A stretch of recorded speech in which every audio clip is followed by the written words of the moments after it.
Isaiah chapter 29. Woe to Ariel, the city where David dwelt. Add ye year by year to year, let them kill sacrifices, yet I will distress Ariel. And there shall be heaviness and sorrow, and it shall be unto me as Ariel.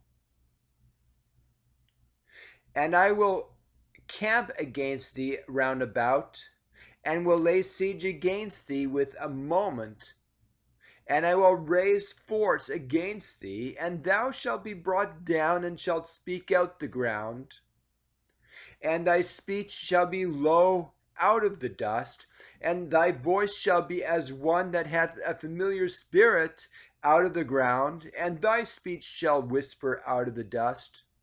Moreover, the multitude of thy strangers shall be like small dust, and the multitude of the terrible ones shall be as chaff that passeth away. Yea, it shall be at an instant suddenly. Thou shalt be visited of the Lord of hosts with thunder and with earthquake and great noise, with storm and tempest, and the flame of devouring fire. And the multitude of all the nations that fight against Ariel, even all that fight against her, and her munition, and that distress her, shall be as a dream of a night vision. It shall even be as when an hungry man dreameth, and behold he eateth, but he awaketh, and his soul is empty.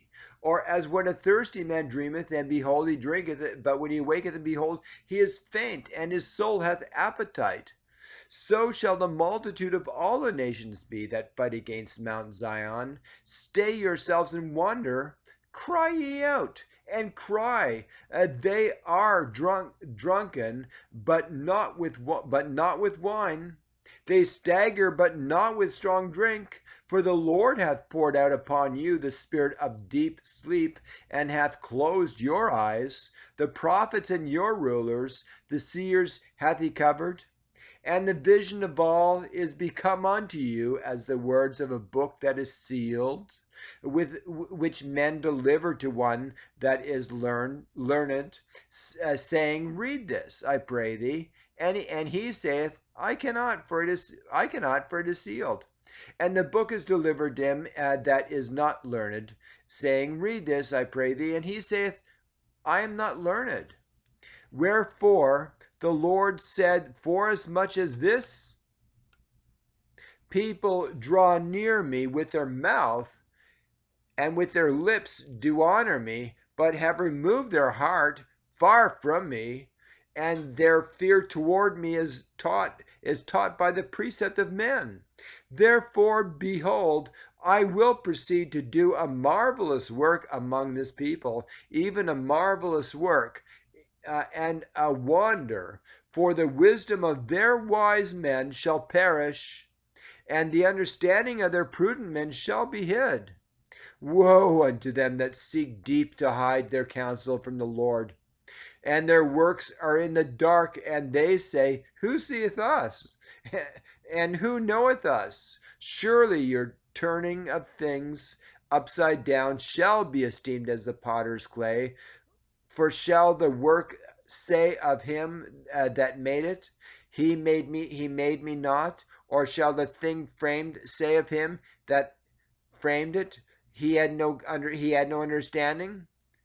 Is it not yet a very little while, and Lebanon shall be turned into a fruitful field, and the fruitful field shall be esteemed as a forest? And in that day shall the deaf hear the words of the book, and the eyes of the blind shall see out of obscurity and out of darkness. And the meek also shall increase their joy in the Lord, and the poor among men shall rejoice in the Holy One of Israel. For the terrible one is brought to naught, and the scorner is consumed, and all that watch for iniquity are cut off. that make a man an office an offender for a word, and lay a snare for him that reproveth in the gate, and turneth aside the just for a thing of naught? Therefore, thus saith the Lord, who redeemed Abraham concerning the house of Jacob: Jacob shall not now be ashamed, neither shall his face now wax pale. But when he seeth his children the work of mine hands, in the midst of him, they shall sanctify my name, and sanctify the Holy One of Jacob, and shall hear the God of Israel. They also that erred in the spirit shall come to understanding, and they that murmured shall learn doctrine.